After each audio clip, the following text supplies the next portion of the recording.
Thank you for this kind introduction. Thank you for being here. I know that it's always quite difficult to start back after the lunch. But anyway, I'm very happy to be here to show the final report of our project. So I trust that anyone in this room is aware that airway inflammation, dominated by the widespread presence of neutrophils, is still the primary cause of health problems in CF.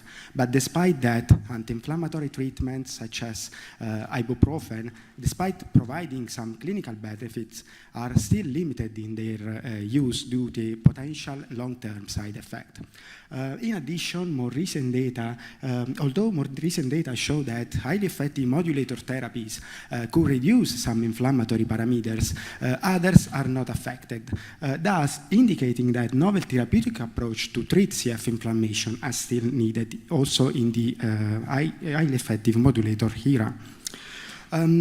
In addition to neutrophils, over the years has been increasingly recognized that other cells could contribute to CF inflammation. And among that, we and others focus our attention on platelets. Since platelets are hyperactivated in CF patients, as demonstrated by the increased production of thromboxane B2 and the increased P-selectin expression of plasma membrane, that are two canonical platelet activation markers. In addition to patients, platelet hyperactivation has been also consistently observed in mouse models. Indeed, both CFTR, gut-corrected CFTR-KO mice and F518 mice produce increased amount of thromboxane B2, indicative of increased platelet activation, and also CFTR-KO mice, and also these newly generated mice in which CFTR has been selectively depleted in platelets are characterized by increased membrane P-selectin expression. Thus, collectively, these results suggest that the basic CFTR defects in platelet is responsible for the increased platelet activation in CF. These hyperactive platelet contribute to dampen resolution of inflammation by reducing the production of several resolutive lipids such as lipoxin, as reported here, and also contribute to sustain chronic inflammation, mainly by activating neutrophils in these platelet neutrophils aggregates. Most importantly, what we also found several years ago is that the increased platelet activation inversely correlate with pulmonary function, indicating that platelet activation is fundamental to drive lung pathology in people with CF. Therefore, collectively, these results suggest that the basic CFTR defect skew platelet to a hyperactive, pro-inflammatory, and low-resolving state that sustain chronic inflammation and impairs lung function. However, more recent data that we obtained in the lab shows that treatment with modulators is not able to reduce platelet hyperactivation. Indeed, as you can see from this graph, we found that our patient under ETI treatment over time do not show a decrease in thromboxane B2 production in blood, so indicative of the fact that they are still with a platelet hyperinflammatory profile. In line with this evidence, we also demonstrated several years ago that the inhibition of the CFTR protein using a specific CFTR inhibitor is not able to increase platelet hyperactivity in platelet isolated from healthy subjects. And in line with this, we also show that in CFPF4 mice, that are the mice in which platelet has been in which CFTR has been selectively depleted in platelets. So in these mice, after Pseudomonas aeruginosa infection, we did not evidence any signs of increased platelet hyperactivation. So to make the long story short, all these results indicate that in addition to the basic CFTR defects, something else is needed to promote the platelet hyperactivation in CF. And we think that inflammation could be one of the main responsible of the platelet hyperactivation. So to test, to monitor platelet activation in a CF-like airway inflammation, but in absence of CFTR mutation, we exploited the beta-ENaC mice that were developed by Professor Moll in Germany.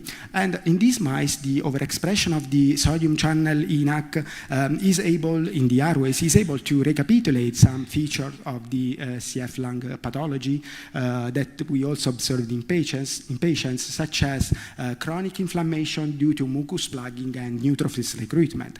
And in these mice, we also consistently found increased levels of platelet hyperactivation, as demonstrated by the increased thromboxane B2 production, the increased formation of platelet neutrophils aggregate, and also the increased expression of platelet P-selectin in lungs of these mice. Also, very importantly, we also found that production of neutrophils extracellular traps by neutrophils occurs only when neutrophils were bound to platelet, and this production of NETs was further increased in beta-ENaC mice. Also importantly, we also demonstrate that all these platelet activation markers positively correlate with NET production by neutrophils, again suggesting the crucial role that platelet may play in lung inflammation in a CF-like airway environment. So based on these and other results, we propose a working model in which we believe that platelet hyperactivation, maybe similarly to also could occur in other cell type, could be due to a dual hit. In particular, we believe that the primary CFTR defects prime platelet to overreact in presence of CF inflammation that further contribute to stimulate platelet hyperactivation profile that we see in CF. These hyperactivated platelet state are characterized by the increased production of thromboxane B2 and P-selectin, and it seems that thromboxane B2 in particular, seems that this marker in particular is a marker of hyperactivation due to CF inflammation. So based on this working model, the hypothesis of our project was to try to revert this platelet hyperinflammatory phenotype using molecules belonging to the family of pro-resolving lipid mediators such as resolvin. But I'm very confident that Professor Romano in a few minutes will explain us something more in detail what resolution of inflammation is.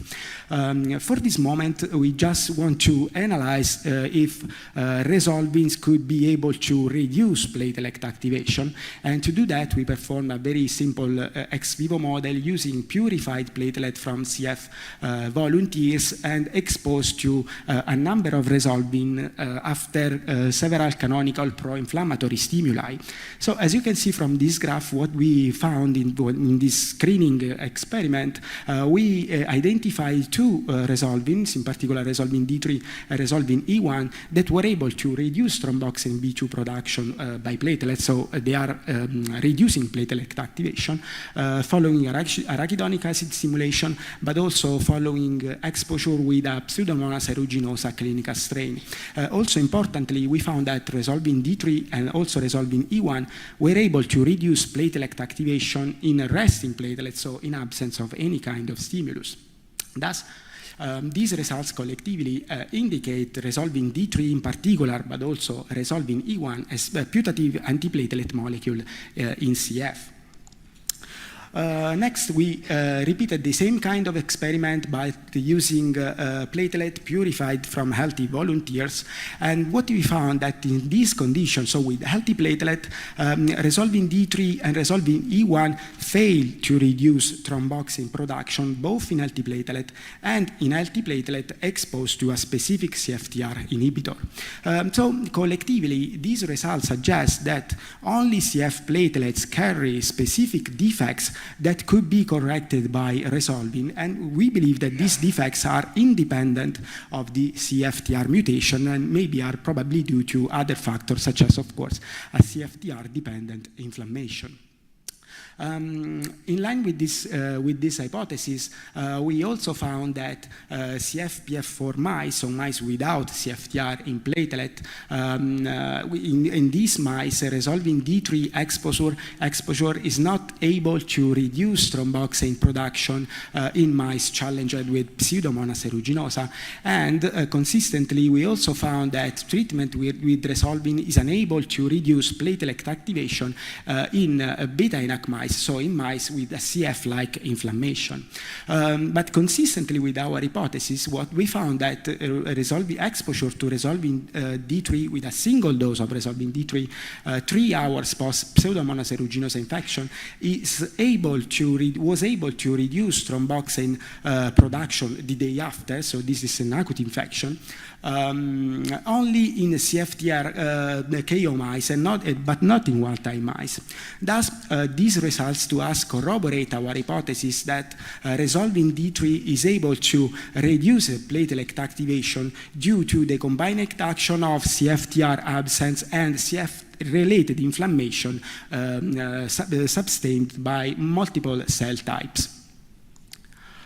To evidence if this reduction on thromboxane B2 could have some clinical relevance for CF pathology, we performed several correlation analyses in which you can see through this positive correlation here that levels of thromboxane B2 in bronchoalveolar lavage fluids positively correlate with total neutrophils number and total bacterial load, thus suggesting that thromboxane could be indeed crucial driver of CF pathology in terms of bacterial load and neutrophils infiltration. Then to test if treatment with resolving could be able to reduce some clinical parameters related to CF, we repeated the same kind of acute challenge with Pseudomonas aeruginosa, and what we found is again that resolving D3 was able to reduce both leukocyte and in particular neutrophils number infiltrated in lungs of CFTR KO mice, and also we found a reduction of the total bacterial load, suggesting that resolving D3 could promote resolution of airway inflammation in CFTR KO mice. Accordingly, with this notion, we also found the reduction of two key cytokines involved in potent cytokines involved in immune recruitment, such as 6CL1 and CCL5. At the histological level, we also found similar findings. So, namely, we provided evidence that wild-type mice after acute infection show large areas of pneumonitis characterized by neutrophils infiltration that you can see here in the brown dots that are not corrected by resolving D3. Opposite, in CFTR KO mice, we found wide pneumonitis and neutrophils infiltration that, according to our cellular data that I showed you in the previous slide, could be indeed corrected by resolving, that again suggesting that the resolving could promote resolution of airway inflammation. And again, to corroborate this hypothesis, we performed lipid mediators profile analysis in mice, in lung of mice, again challenged with the acute Pseudomonas aeruginosa. And we, after this in this experiment, we measured the production of several pro-inflammatory and pro-resolving lipid mediators, given their crucial role in regulating inflammation and resolution. So as you can see from these heat maps here, but I guess more clearly from the representative histograms that I reported here, what we found initially is that CFTR KO mice are characterized by a lower production of pro-resolutive mediators such as lipoxin E4 as compared to the wild-type mice, suggesting that the basic CFTR defects per se was able to reduce pro-resolutive response. However, what we also found that resolving D3 exposure treatment is not able to restore a normal level of pro-resolutive mediators, but instead looks like resolving D3 is able to significantly reduce the production of pro-inflammatory mediators, including prostaglandin E2 and a number of other mediators, as reported here in the heat map.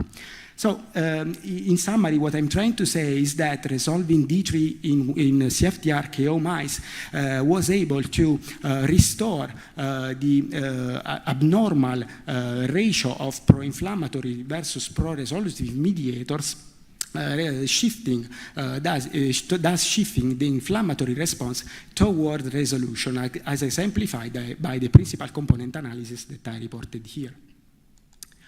To test whether all this effect that we see in mice could be specifically due to platelets, we performed the same kind of acute challenge experiment with Pseudomonas aeruginosa in vivo, but pre-treating mice with a platelet-specific depleting antibody.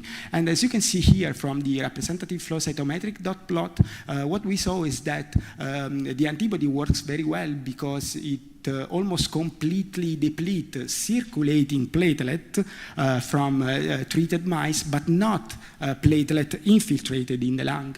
So in this condition, what we found is that depletion of circulating platelets completely abolished the ability of resolving D3 to reduce total thromboxane, to reduce bacterial load, to reduce neutrophils, and to alter the pro-inflammatory lipid mediators profile. Thus, collectively, these results that suggest that resolving D3 alters circulating platelets to promote the resolution of lung inflammation.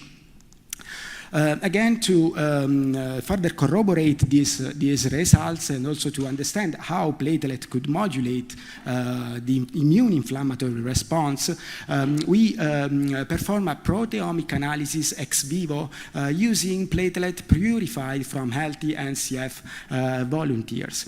So as you can see from the ontology results of this analysis, what we found is that resolving D3 resolving D3 allow an enrichment of proteins involved in the regulation of the innate immune response in CFTR-KO, but not in wild-type mice. In particular, regulating the production of protein like CD36 or S100A9 that are crucial protein regulating neutrophils activity. Therefore, we tested whether platelets could modulate the activity of innate immune cells, such as neutrophils, by performing again an ex vivo assay using purified cells from CF volunteers. And also, and as you can see here from this graph, what we found is that exposure with resolving D3 was able to enhance the ability of neutrophils to control bacterial growth only when platelets were present. And this reduction in bacterial growth seems to be due to an enhanced ability of neutrophils to internalize bacteria, as demonstrated by this pH-RODO internalization assay, but again, only when platelets were present together with neutrophils and resolving D3 treatment. So again, these results suggest that resolving D3 modulate platelet to stimulate the resolution of infection by neutrophils. So, in summary, these data suggest that systemic administration of resolving D3 modulate platelet activation that in turn modify the behavior of neutrophils during platelet-neutrophils aggregate. Then these modified neutrophils may migrate into the inflamed lung together with platelet, where they are more able to clear infection and promote resolution of inflammation in a less inflamed microenvironment. So coming back to our working model, we trust that our data suggests that resolving D3 is able to reduce platelet hyperactivation due to both CFTR defects and CF inflammation, restoring a less active platelet pro-inflammatory profile that is less able to sustain chronic airway inflammation. Next, I will use my last 3 minutes to show some background, some preliminary and some ongoing results of our newly founded project aimed to investigate platelet CD8 T-cell interaction, of course, to restrain cystic fibrosis RO inflammation. So it's clear that platelets could form aggregates with leukocytes, in particular with neutrophils, as I showed you a few slides ago, but also with monocytes. And after this interaction, neutrophils and monocytes, so these immune cells, are stimulated by platelet in a pro-inflammatory way. It is also clear that platelet neutrophils aggregate and platelet monocytes aggregates are increased in CF patient to sustain again the chronic inflammatory condition. But while performing experiments related to our previous project, we realized that in blood of CF patients, we could detect, in addition to platelet PMN and to platelet monocytes, we were also able to detect platelet CD8 T cells aggregates. And we also found, very importantly, that these platelet CD8 aggregates are increased in CF patients, in circulation of CF patients, as compared to healthy volunteers. And also, very importantly, we found that in CF, CD8 mainly aggregates to platelets despite other very important cell types, thus suggesting a specific mechanism of aggregation among platelets and CD8 that should have a biological meaning. But also, what I found more interesting is that these CD8 T cells aggregated with platelet show elevated markers of exhaustion. So for researchers that are familiar with the cancer field, exhausted T cells are basically dysfunctional T cells. And as a consequence of this, we also found that in CF patients, these dysfunctional T cells are increased in circulation as compared to healthy volunteers. So again, based on these results, we assembled a 3 years project aimed to characterize function of these CD8 T cells aggregates, and also aim to target these aggregates, of course, to have some beneficial function with respect to inflammation and immunity. So in this project, we will exploit a number of state-of-the-art in vitro, ex vivo, and in vivo models, coupled to several omics techniques, including single-cell RNA-seq, lipidomic, and chromatin proteomic, to understand mechanism of action. Also, very importantly, in our project, we aim to target these platelet CD8 aggregates, of course, using resolving D3 that we identified in the previous project, but also using several immune checkpoint inhibitors that are drugs already in clinic to reactivate CD8 T cells against cancer cells.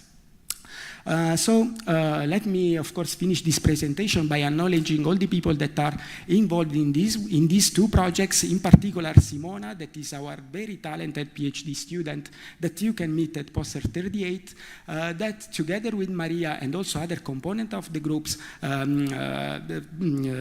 produced most of the results that I showed you today. Thanks, of course, to all our collaborators, to CFA Core and Servizio Culture Primarie, and of course thanks to the Cystic Fibrosis Foundation and all the delegation that adopted this project. And I'll be happy to take your suggestion during the question times. Thank you for your attention.